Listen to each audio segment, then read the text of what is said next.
Hello everyone. आज का हमारा जो टॉपिक है वो है प्रैक्टिस सेट करने वाले हैं। आज हम लोग कोशिका विज्ञान से यानी कि साइटोलॉजी टॉपिक से ये जो प्रैक्टिस सेट है ये प्रीवियस ईयर के जितने भी क्वेश्चन आए हैं, चाहे वो टीजीटी का एग्जाम हो, चाहे वो पीजीटी का एग्जाम हो, चाहे वो एलटी ग्रेड का एग्जाम हो, चाहे वो जीआईसी का एग्जाम हो, ठीक है। इवन जो नीट वगैरह के पेपर में क्वेश्चन आए हैं मैंने उसको भी यहाँ कवर कर लिया है, क्योंकि इससे क्या होगा आपको मतलब मैक्सिमम क्वेश्चन मिलेंगे ना, तो आप अपने आप को क्या कर सकते हैं, पता कर सकते हैं अपने आप को कि आपका ये टॉपिक कितना तैयार है। अगर अभी क्वेश्चन आप नहीं कर पा रहे यानी कि आपका टॉपिक नहीं तैयार है, आप अच्छे से फिर से पढ़ सकते हैं, क्योंकि अभी आपके पास टाइम है पढ़ने का, ठीक है।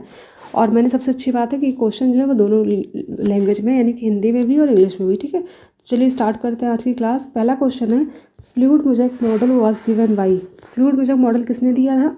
बीडल एंड टॉटम ने दिया था, रॉबर्ट ब्राउन ने दिया था, वाटसन क्रिक ने दिया था, या सिंगर निकोलसन ने। तो इसका आंसर हो जाएगा ऑप्शन नंबर डी, सिंगर और निकोलसन ने दिया था, ठीक है। ये चीज़ ध्यान रखिएगा। अगर बात करें बीडल और टॉटम की, तो one enzyme one gene model जो था ये इन्होंने दिया था, यानी कि इन्होंने ये बताया था कि जो एक जीन होता है ना उसमें एक ही प्रकार का एंजाइम पाया जाता है। और रॉबर्ट ब्राउन ने जो था न्यूक्लियस की खोज की थी, यानी कि केंद्रक की खोज की थी। वाटसन क्रिक ने डीएनए का डबल हेलिक्स मॉडल दिया था, ठीक है। क्वेश्चन नंबर सेकंड, इन सेल साइकिल सेंट्रियोल रेप्लिकेट इन, यानी कोशिका चक्र में सेंट्रियोल किस में द्विगुणित करता है? द्विगुणन जो होता है सेंट्रियोल का वो कोशिका चक्र के दौरान यानी कि सेल साइकिल के दौरान कहाँ पर होता है? G1 फेज में होता है, एस फेज में होता है, G2 फेज में होता है, या एम फेज में होता है, ठीक है।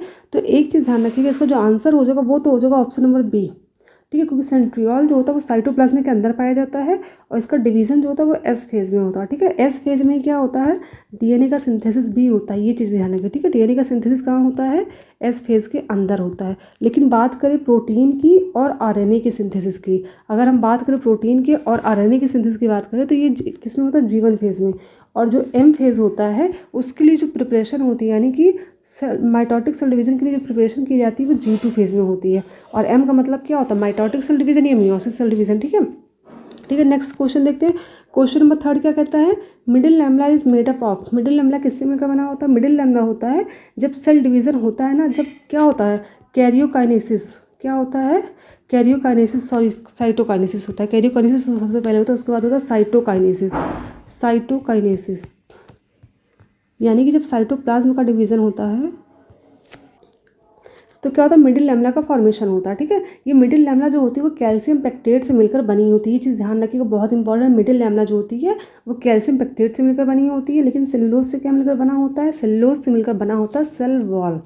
ये चीज़ ध्यान रखिएगा, ठीक है, ये भूलिएगा मत। चलिए आगे देखते हैं।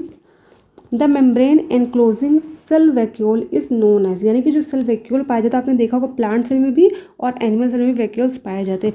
प्लांट सेल में वैक्यूल जो होता है बहुत बड़ा होता है, ऐसे स्ट्रक्चर कुछ आपने देखा होगा ऐसे प्लांट के अंदर, मतलब सेल के अंदर, और न्यूक्लियस साइड में होता है, सेंटर में क्या होता है? वैक्यूल्स होता है। ये वैक्यूल्स होता है बड़ा सा।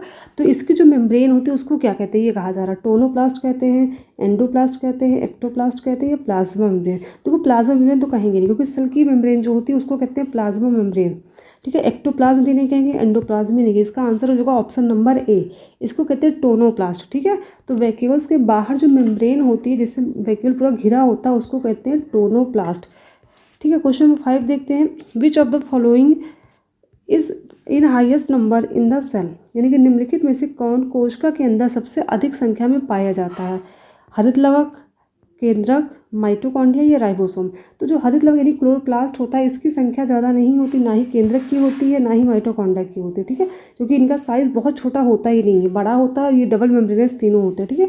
लेकिन जो राइबोसोम होता है बहुत छोटा स्ट्रक्चर होता है और सबसे ज़्यादा संख्या जो होती है सेल के अंदर राइबोसोम की ही पाई जाती है, ठीक है। तो ऑप्शन नंबर डी इसका सही आंसर हो जाएगा। अब बात करें क्वेश्चन नंबर 6 की। क्वेश्चन नंबर 6 कहता है main function of centromere is linked with, यानी कि सेंट्रोमियर का मुख्य कार्य क्या है? सेंट्रोमियर आपने देखा होगा जब ऐसे फॉर्मेशन हुआ था, याद आ रहा कुछ ऐसे कुछ आपको? सेंटर में ये क्या था? ये था क्रोमेटिड, सेंटर में था सेंट्रोमियर। तो सेंट्रोमियर का मुख्य कार्य क्या होता है? सेल एनलार्जमेंट, यानी कोशिका की वृद्धि करता है? बिल्कुल नहीं, क्योंकि सेल डिवीजन में कोशिका की वृद्धि का कोई मतलब ही नहीं था। केंद्रिका का निर्माण ये करता ही नहीं, न्यूक्लियस का फॉर्मेशन यहाँ पे नहीं होता, ठीक है। ये चीज़ भी ध्यान रखिएगा, सेंट्रोमियर का काम बिल्कुल, क्योंकि ये जो होता है ये क्रोमेटिड के बीच में सेंटर में पाया जाता है, ठीक है। स्पिंडल संगठन, जी हाँ, इसका आंसर हो जाएगा option number C, spindle organisation, यानी कि जो स्पिंडल का ऑर्गेनाइजेशन करना होता है, यानी कि संगठन करना होता है, वो सेंट्रोमियर करता है। क्योंकि जैसे क्या होता है ये क्या, ये होते हैं क्रोमोसोम, ऐसे लगे होते हैं सेंटर में, ठीक है।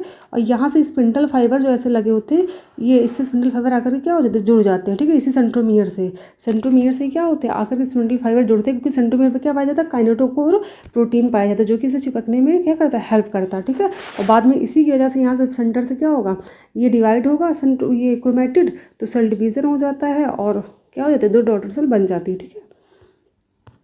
नेक्स्ट क्वेश्चन नंबर 7 देखते हैं। Suicidal bag is another name of, आत्महत्या की थैली को और किस नाम से जानते हैं। तो सुसाइडल बैग को माइटोकॉन्ड्रिया नहीं, इसका आंसर ये भी नहीं, राइबोसोम नहीं, लाइसोसोम कहते हैं, ठीक है। इसका ऑप्शन नंबर सी इसका आंसर हो जाएगा, लाइसोसोम। तो इसका लाइसोसोम कहते हैं। अगर बात करें माइटोकॉन्ड्रिया को, तो इसको बोलते हैं powerhouse of the cell, ठीक है, यानी कि कोशिका का ऊर्जा घर कहते हैं। और राइबोसोम को क्या कहते हैं, प्रोटीन की फैक्ट्री। प्रोटीन की फैक्ट्री क्यों कहते हैं, क्योंकि प्रोटीन बनाने का काम करता है, ठीक है। हरित लवक को क्या कहते हैं, इसको कहते हैं, मतलब अगर देखा जाए तो वो होता है ये हाउस, यानी खाना बनाने का काम करता है ना, कहते हैं किचन, क्या कहते हैं इसको, किचन ऑफ द सेल, ठीक है, याद रखिएगा, किचन ऑफ द सेल कहते हैं इसको, ठीक है। यानी कि रसोई होती, क्या होती है, रसोई होती कोशिका की, क्योंकि जो प्लांट सेल होते हैं, एनिमल सेल का नहीं है, क्योंकि प्लांट क्लोरोप्लास्ट जो होता है सिर्फ पादप कोशिका में, यानी कि प्लांट सेल में ही पाया जाता है। तो सेल की रसोई घर कहते हैं, क्योंकि जो पौधे होते हैं वो अपना भोजन क्लोरोप्लास्ट में ही बनाते हैं, ठीक है। क्लोरोप्लास्ट अगर ना होगा तो पौधे अपना भोजन बना ही नहीं पाएंगे, ठीक है, इसी की वजह से बना पाते हैं। नेक्स्ट क्वेश्चन क्या, क्वेश्चन नंबर 8 है। The continuity of germ plasm theory for evolution was proposed by, विकास के लिए जर्म प्लाज्म की निरंतरता का सिद्धांत किसने दिया था। पहला है डार्विन, दूसरा है लैमार्क, तीसरा है मिलर, चौथे है बीजमैन। तो इसका आंसर हो जाएगा ऑप्शन नंबर डी, बीजमैन ने दिया था, ठीक है। तो जो जर्म प्लाज्म की निरंतरता का सिद्धांत था, ये दिया था बीजमैन ने। अब आते क्वेश्चन नंबर 9 पर। क्वेश्चन नंबर 9 क्या कहता है, the first eukaryotic cells appeared on earth about, यानी कि सबसे पहली यूकैरियोटिक कोशिका लगभग कब दिखाई दी थी। यूकैरियोटिक कोशिका की बात कर रहा है, यानी कि जिसमें क्या हो, ट्रू न्यूक्लियस पाया जाता हो, ठीक है। तो इसका ऑप्शन नंबर ए सही हो जाएगा, 1400 मिलियन ईयर्स अगो, यानी कि 1400 मिलियन वर्ष पूर्व। 1400 मिलियन समझ रहे हैं, 1 मिलियन किसके बराबर होता है, 1 मिलियन जो होता है वो 10 लाख के बराबर होता है, ठीक है। तो आप 1400 में 10 का मल्टीप्लाई कर देंगे तो पता चलेगा कितने वर्ष पूर्व जो है यूकैरियोटिक कोशिका देखी गई थी। फिर देखते हैं next question, question number 10। Which of the following cell organelles is not membrane bound, यानी कि निम्नलिखित में से कौन सी कोशिकांग झिल्ली युक्त नहीं होती, यानी कि उसमें क्या होती है, मेम्ब्रेन एब्सेंट होती है, झिल्ली एब्सेंट होती है। किसमें, माइटोकॉन्ड्रिया में तो डबल होती है, ये याद रखिएगा, माइटोकॉन्ड्रिया में डबल मेम्ब्रेन होती है। लाइसोसोम सिंगल मेम्ब्रेन होती है, इसमें भी, यानी कि ये भी आंसर नहीं होगा। स्फेरोसोम ये भी सिंगल मेम्ब्रेन होती है, यानी कि ये भी आंसर नहीं होगा। लास्ट राइबोसोम, जी हाँ, इसका आंसर राइबोसोम होगा, क्योंकि राइबोसोम जो होता है वो मेम्ब्रेन लेस होता है, इसी वजह से ये प्रोकैरियोटिक और यूकैरियोटिक दोनों में होता है, ठीक है। तो ऑप्शन नंबर डी सही हो जाएगा, क्योंकि ये कैसी होती है, मेम्ब्रेन लेस होती है।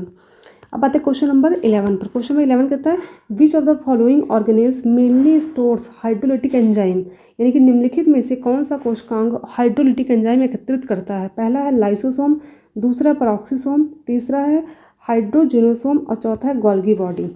तो ऐसा जो होता है हाइड्रोलिटिक एंजाइम जो होता है वो होता है लाइसोसोम के अंदर, ठीक है, ये चीज़ ध्यान रखिएगा। तो इसका ऑप्शन नंबर ए जो हो जाएगा वो करेक्ट हो जाएगा, ठीक है।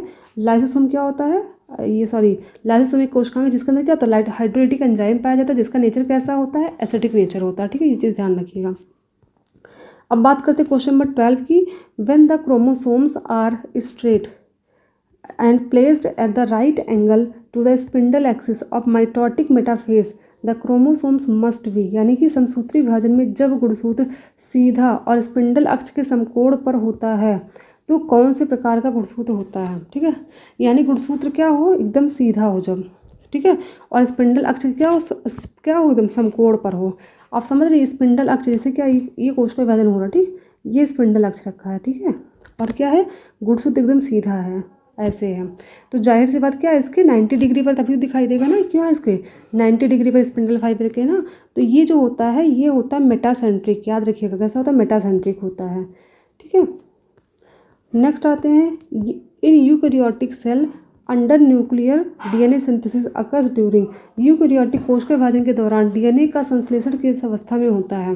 तो डीएनए का संश्लेषण जो होता है वो किस में होता है, एस फेज में होता है, ठीक है, ये याद रखिएगा। डीएनए का संश्लेषण किस में होता है, एस फेज में होता है। और सेंट्रियोल का रेप्लिकेशन यानी कि द्विगुणन भी किस में होता है, एस फेज में होता है। जीवन फेज में क्या होता है, फिर एक बार रिमाइंड करा दे रही हूँ मैं, जीवन फेज में होता है प्रोटीन जो होता है और क्या होता है, और होता है आरएनए। इन दोनों का होता है सिंथेसिस G1 फेज में। G2 फेज में क्या होता है, ये क्या होती है, प्रिपरेटरी फेज होती है फॉर एम साइकिल के लिए, ठीक है। और एम का मतलब क्या, माइटोटिक डिवीजन या फिर मियोसिस डिवीजन, यहाँ पर डिवीजन होता है, ठीक है। क्वेश्चन नंबर 14 देखते हैं। Chromosome doubling can be achieved by the use of, किसके उपयोग से गुणसूत्र की संख्या दोगुनी हो जाती है। यानी क्रोमोसोम की संख्या अगर डबल करनी है तो किसका उपयोग करेंगे, IAA indole acetic acid, GA gibberellic acidic acid का, या जिएटिन का यूज़ करेंगे, या कोलेचिनिन का करेंगे, ठीक है। तो याद रखिएगा जो इंडोल एसिटिक एसिड होता है इसका यूज़ भी नहीं करेंगे, जिब्रेलिक एसिडिक एसिड जो होता है इसका यूज़ नहीं होगा, लेकिन किसका यूज़ करेंगे, इसका आंसर जो हो जाएगा वो हो जाएगा ऑप्शन नंबर डी, कोलेचिसाइन का करेंगे, ठीक है। किसका यूज़ करेंगे, कोलेचिसाइन का यूज़ करेंगे, ठीक है। ये चीज़ ध्यान रखिए, बहुत इंपॉर्टेंट क्वेश्चन है, क्योंकि क्रोमोसोम को डबल करने के लिए किसका यूज़ करते हैं, कोलेचिसाइन का करते हैं, ये याद रखिएगा, दिमाग में बैठा के रख लीजिए क्वेश्चन का आंसर। फिर क्वेश्चन 15 देखते क्या है, ribosomes are concern with the synthesis of, ribosome किसके सिंथेसिस संश्लेषण से संबंधित है।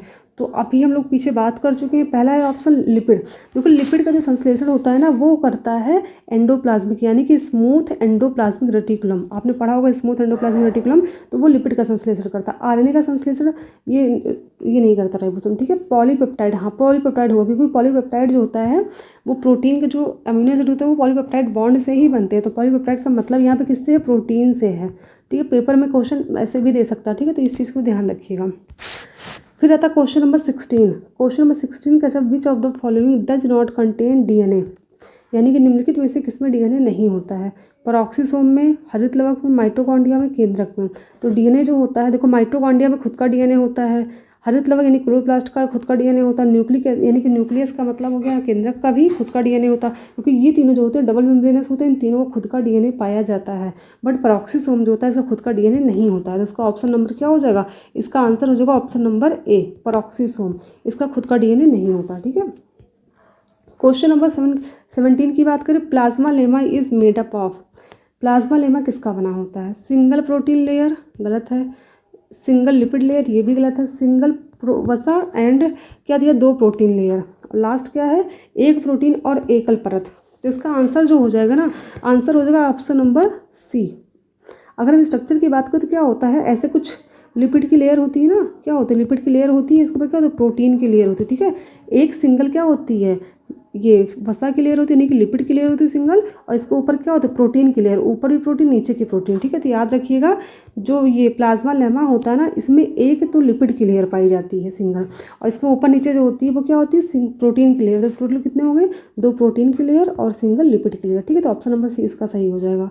अब बात करें क्वेश्चन नंबर 18 की, in mitosis the chromosomes can be seen most distinctly during, समसूत्री विभाजन में गुणसूत्र कब स्पष्ट रूप से दिखाई देता है। तो पहला जो इंटरफेज है, देखो इंटरफेज में पहली बात तो डिवीजन नहीं होता, तो पहला ऑप्शन गलत हो जाएगा, ठीक है। अब बात करते हैं इन तीनों की, इन तीनों में अगर हम बात करें तो लास्ट टीलोफेज की ना, तो टीलोफेज में जो होता है, जो प्रोफेज में होता है ना उसका जस्ट अपोजिट देखने को मिलता है टेलोफेज में, ठीक है। प्रोफेज में जो होता है कंडेंसेशन होता है क्रोमेटिड का, यानी कि क्रोमोसोम दिखने स्टार्ट हो जाते हैं बट स्पष्ट नहीं दिखाई देते, ठीक। और टीलोफेज में क्या होता है, कंडेंसेशन यानी कि डीकंडेंसेशन हो जाता है, यानी कि क्रोमोसोम फिर से क्रोमेटिड में चेंज हो जाता है। तो ये भी आंसर गलत हो जाएगा, ऑप्शन नंबर सी जो वो सही है, मेटाफेज। जो मेटाफेज होता है ना, इसमें क्रोमोसोम का साइज भी दिखता है और इसके नंबर भी आप काउंट कर सकते हैं, ठीक है। बट अगर आपको शेप देखना है इसका क्रोमोसोम का, तो वो दिखता है एनाफेज के अंदर, ठीक है। बट यहाँ पर शेप की बात तो की नहीं गई है, बस क्वेश्चन दिया है कि कब समसूत्री विभाजन स्पष्ट रूप से दिखाई देता है, तो वो हो जाएगा ऑप्शन नंबर सी, मेटाफेज में, ठीक है। तो आंसर इसका याद रखिएगा, ऑप्शन नंबर सी है मेटाफेज। क्वेश्चन नंबर 19 क्या है, in pachytene stage of meiotic division the chromosomes appear, अर्धसूत्री विभाजन के पैकेटीन अवस्था में गुणसूत्र होते हैं। अब जो पैकेटीन होता है, पैकेटीन जो होता है एनाफेज, आपने पढ़ा होगा, समसूत्री जो अर्धसूत्री विभाजन होता है ये 2 फेज में होता है, मियोसिस 1 होता है और मियोसिस 2 होता है। मियोसिस 1 में भी क्या होता है, पहले देखते हैं एनाफेज, तो एनाफेज भी क्या होता है, 5 फेज में डिवाइड होता है ना। पहला होता है ये पैकेटीन, तो पैकेटीन में देखो क्या होता है, इसमें जो मतलब क्रोमोसोम होते हैं ना वो सिंगल स्टैंडर्ड भी नहीं होते, डबल भी नहीं होते, ये होते 4 स्टैंडर्ड, ठीक है। ये चीज़ ध्यान रखिएगा कि जो पैकेटीन स्टेज होती है उसमें क्रोमोसोम कैसे होते हैं, 4 स्टैंडर्ड होते हैं, और डिवीजन होने के बाद क्या हो जाता है, डबल स्टैंडर्ड हो जाते हैं, ठीक है। ये भी चीज़ ध्यान रखिएगा। तो ऑप्शन नंबर सी सही हो जाएगा। अब आते क्वेश्चन नंबर 20 पर, oxysome are made up of, यानी कि ऑक्सीसोम किसके बने होते हैं, लाइपोप्रोटीन के, ग्लाइकोप्रोटीन के, फॉस्फोप्रोटीन के, या इनमें से किसी के नहीं बने होते। ठीक है, तो अगर हम बात करें ऑक्सीसोम की, तो इसका आंसर जो सही होगा वो होगा ए, ऑप्शन नंबर ए सही हो जाएगा। लाइपोप्रोटीन यानी कि लिपिड और प्रोटीन से मिलकर बनते हैं ऑक्सीसोम। याद रखिए, लाइपोप्रोटीन का मतलब होता है लिपिड और प्रोटीन। ठीक है, क्वेश्चन नंबर 21 क्या कहता है? क्वेश्चन नंबर 21 है पेरोक्सीसोम आर एसोसिएटेड विद, यानी कि जो पेरोक्सीसोम होता है वो किससे संबंधित है? अगर आपने इससे पहले 2 क्लास पहले देखी होगी तो हमने आपको पढ़ाया था C2 साइकिल, यानी कि वो फोटो रेस्पिरेशन की प्रोसेस। उसमें क्या था, फोटो रेस्पिरेशन किस में हो रहा था? एक तो क्लोरोप्लास्ट यानी कि हरित लवक के अंदर हो रहा था, दूसरा माइटोकॉन्ड्रिया के अंदर हो रहा था, और तीसरा जो था वो पेरोक्सीसोम के अंदर हो रहा था। ठीक है, तो याद रखिएगा ये न किण्वन से संबंधित है, न वाष्पोत्सर्जन से संबंधित है, न ही वैश्वीकरण यानी कि वर्नेलाइजेशन से संबंधित है। ये होता प्रकाशीय श्वसन यानी कि फोटो रेस्पिरेशन, जिसको C2 रिएक्शन भी कहते हैं, ये इससे संबंधित होता है। ठीक है, क्योंकि फोटो रेस्पिरेशन की जो रिएक्शन होती है वो पेरोक्सीसोम के अंदर देखने को मिलती है। ठीक है, ये चीज़ ध्यान रखिएगा। क्वेश्चन नंबर 22 क्या कहता है? क्वेश्चन नंबर 22 है लाइसोसोम आर प्रोड्यूस्ड बाय, यानी कि लाइसोसोम किसके द्वारा बनाया जाता है यानी कि बनता है? तो क्लोरोप्लास्ट तो ऐसा कोई काम नहीं करता, क्योंकि इसका मेन काम होता है फूड का फॉर्मेशन करना। राइबोसोम प्रोटीन का सिंथेसिस करता है, ये भी गलत हो जाएगा। गोल्गी एपरेटस ये सही आंसर है। ठीक है, गोल्गी एपरेटस कौन क्या बनाता है? लाइसोसोम। वो गोल्गी एपरेटस को बनाता है एंडोप्लाज्मिक रेटिकुलम, और एंडोप्लाज्मिक रेटिकुलम बनाएगा गोल्गी बॉडी को, गोल्गी बॉडी बनाएगी लाइसोसोम को। ये चीज़ ध्यान रखिएगा। माइटोकॉन्ड्रिया क्या करती है? एनर्जी का फॉर्मेशन करती है, क्योंकि यहाँ पर होता है रेस्पिरेशन की प्रोसेस। तो ऑप्शन नंबर सी हो जाएगा सही। सी क्या हो जाएगा? सही, यानी गोल्गी एपरेटस जो होता है वो लाइसोसोम का फॉर्मेशन करती है, यानी कि प्रोड्यूस करती है उसको। अब बात करें क्वेश्चन नंबर 23 की, chromosomes do not occur in pair, मतलब क्रोमोसोम किसमें, गुणसूत्र में, मतलब जो गुणसूत्र जो होते हैं वो किसमें जोड़ी में नहीं पाए जाते हैं, यानी किस टाइप की कोशिका में जोड़ी में नहीं होते, पेयर में नहीं होते हैं? तो पहला दिया सोमैटिक सेल यानी कि कायिक कोशिका। तो सोमैटिक कोशिका जो होती है इसी का तो डिवीजन होता है, ये हमेशा 2n के फॉर्म में होगा। ठीक है, पेयर में होता। जाइगोस्पोर, जाइगोस्पोर जो होता है वही जाइगोट या जाइगोस्पोर, जो फ्यूज़न हो जाता है, 2 गैमेट का फ्यूज़न होता है तो बनता है जाइगोट या जाइगोस्पोर बनता है। ठीक है, तो यहाँ पर भी क्या होता है, ये भी डिप्लॉइड होते हैं कि पेयर में होते हैं।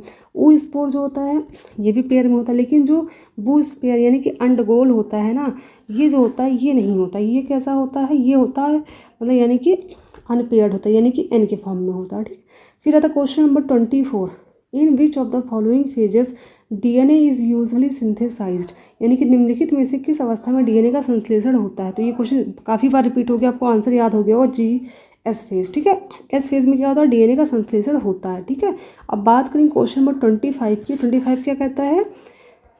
Division of cytoplasm after completion under nuclear division is called, केंद्रीय विभाजन के पूर्ण होने के बाद हुआ कोश का द्रव विभाजन कहलाता है। यानी केंद्रीय विभाजन का मतलब हो गया कैरियोकाइनेसिस। सबसे पहले कैरियोकाइनेसिस होता है जिसमें हम कई सारे फेजेस देखते हैं, फिर होता है साइटोकाइनेसिस। ठीक है, क्या होता है? साइटोकाइनेसिस। यानी कि केंद्रीय विभाजन के बाद क्या होता है? केंद्रीय विभाजन के बाद होता है कोशिका द्रव्य का विभाजन, जिसको कहते हैं साइटोकाइनेसिस। ऑप्शन नंबर बी क्या है इसका? सही है। साइटो मतलब होता है कोशिका, काइनेसिस मतलब होता है विभाजन। ठीक है, अब बात करेंगे क्वेश्चन नंबर 26 की। 26 है which of the following enzymes is characteristically present in the lysosome, यानी कि निम्नलिखित में से कौन सा एंजाइम विशिष्ट रूप से लाइसोसोम में पाया जाता है? तो ट्रांसफेरेज तो नहीं होगा, लाइगेज भी नहीं होगा, एसिड हाइड्रोलेज। ठीक है, हाँ, तो ऑप्शन नंबर सी क्या हो जाएगा? सही हो जाएगा। एसिड हाइड्रोलेज जो होता है ये पाया जाता है लाइसोसोम के अंदर, जिसका नेचर कैसा होता है? एसिडिक नेचर होता है। ठीक है, ये चीज़ ध्यान रखिएगा। बात करें क्वेश्चन नंबर 27 की, which one of the following, थोड़ा नीचे क्वेश्चन कर लूँ, हाँ, following scientist gave the cell theory, निम्नलिखित में से वैज्ञानिकों में से किस एक ने कोश का सिद्धांत दिया, यानी कि जो सेल थ्योरी थी निम्नलिखित में से किस साइंटिस्ट ने दी थी? Robert Hooke. तो देखो रॉबर्ट हुक जो थे इन्होंने सेल के बारे में, सेल की खोज की थी, कोश का भी खोज की थी रॉबर्ट हुक ने, तो पहला ऑप्शन गलत हो जाएगा। दूसरा लीवेनहॉक, इन्होंने बैक्टीरिया की खोज की थी। विर्चो ने बताया था कि जो मतलब पहले से उपस्थित कोशिका होते हैं उसी से नई कोशिकाएं बनती है, ये भी गलत है। तो ऑप्शन नंबर डी सही हो जाएगा, स्लाइडन। सॉन जो थे यानी कि, और जो स्लाइडन थे, ठीक है, इन दोनों ने मिलकर किसकी खोज की थी? सेल सिद्धांत, यानी कि जो कोश का सिद्धांत थी स्लाइडन और सॉन ने दिया था। ठीक है, ये चीज़ ध्यान रखिएगा। अगर हम बात करें सॉन और स्लाइडन की, तो जो स्लाइडन थे ना ये थे बॉटनिस्ट। क्या थे? बॉटनिस्ट थे, यानी कि वनस्पति विज्ञान शास्त्री थे। क्वेश्चन नंबर 28 क्या कहता है? Which is the age period of origin of prokaryotic microbes, यानी कि जो प्रोकैरियोटिक सूक्ष्म जीवों का प्रादुर्भाविक आयु समय है क्या है, यानी कि सूक्ष्म जीव किस आयु काल यानी किस पीरियड में पैदा हुए थे। प्री कैम्ब्रियन, दूसरा है प्रोटोजोइक, तीसरा है आजोइक, चौथा है पैलियोजोइक। ठीक है, तो इसका जो आंसर हो जाएगा वो हो जाएगा प्री कैम्ब्रियन। याद रखिएगा प्री कैम्ब्रियन। इसका तरीका अभ्यास होता है प्रो कैम्ब्रियम से हो जाएगा प्री कैम्ब्रियम। ठीक है, तो प्रोकैरियोटिक का जो अगर बात करें किस पीरियड में इनकी ओरिजिन हुई थी तो प्रो कैम्ब्रियम में हुई थी। ठीक है, अब बात करते हैं क्वेश्चन नंबर 29 की। हिस्टोन आर प्रेजेंट इन, यानी कि जो हिस्टोन प्रोटीन होता है किस में पाया जाता है, न्यूक्लियोसोम, स्फेरोसोम, लाइसोसोम, कोश का झिल्ली। देखो सेल मेम्ब्रेन में नहीं होता है न्यूक्लियोसोम हिस्टोन। ठीक है, हिस्टोन प्रोटीन यहाँ पर होता नहीं, क्योंकि ये जो होता है ये आपको पता होगा डीएनए के बाहर पाया जाता है प्रोटीन, डीएनए में प्रेजेंट होता है, तो यहाँ तो होता नहीं है। लाइसोसोम में भी नहीं हुआ, स्फेरोसोम में भी नहीं हुआ, न्यूक्लियोसोम में होता है, क्योंकि डीएनए जो होता है वो न्यूक्लियस के अंदर होता है। तो ये जो होता है हिस्टोन प्रोटीन जो होता है वो न्यूक्लियोसोम में पाया जाता है। तो ऑप्शन नंबर ए जो होगा इसका करेक्ट हो जाएगा, न्यूक्लियोसोम। अब बात करें क्वेश्चन नंबर 30 की, तो क्वेश्चन नंबर 30 कहता है ribosomes are the site of which reaction, यानी कि राइबोसोम किस अभिक्रिया का स्थान है, यानी कि राइबोसोम में कौन सी क्रिया होती है। प्रकाश संश्लेषण गलत है, क्योंकि ये होती है माइटोकॉन्ड्रिया के अंदर। ठीक है, फैट सिंथेसिस, तो फैट सिंथेसिस जो होता है ये भी गलत है, क्योंकि ये कहाँ पर होता है, एंडोप्लाज्मिक रेटिकुलम जो होता है वहाँ पर होता है। प्रोटीन सिंथेसिस, जी ऑप्शन नंबर सी इसका सही हो जाएगा।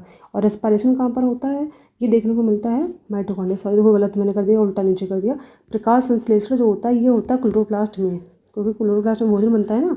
और रेस्पिरेशन कहाँ होता है, रेस्पिरेशन होता है माइटोकॉन्ड्रिया के अंदर। ठीक है, ऊपर का नीचे, नीचे का ऊपर कर दिया मैंने, ध्यान दीजिएगा, इसको करेक्ट लीजिए फिर से। रेस्पिरेशन जो होता है वो होता है माइटोकॉन्ड्रिया के अंदर। ठीक है, और क्लोरोप्लास्ट के अंदर क्या होता है, ये होता है प्रकाश संश्लेषण, फोटोसिंथेसिस।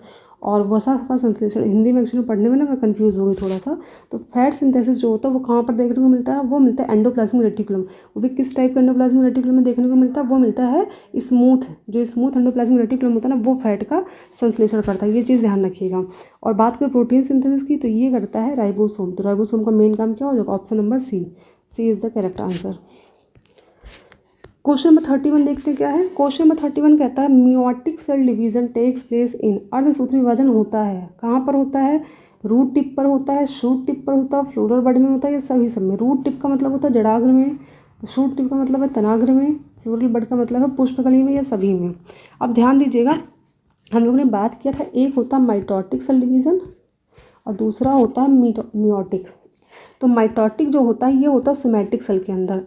ठीक है, बॉडी की जितनी भी कोशिकाएं होती है वो हर जगह सोमैटिक होता है, लेकिन जो जर्म कोशिका होती है यानी सी जिससे नए जीव का उत्पत्ति हो। ठीक है, एक तरह से देखा जाए जहाँ पर क्या हो, नए सेल की उत्पत्ति होती है यानी कि नया जीव बन जाए, वहाँ पर मियोटिक होता है। ठीक है, तो याद रखिएगा रूट जो होता है यहाँ से नए प्लांट का ओरिजिन तो होता नहीं है, शूट से भी नया प्लांट नहीं बनता है।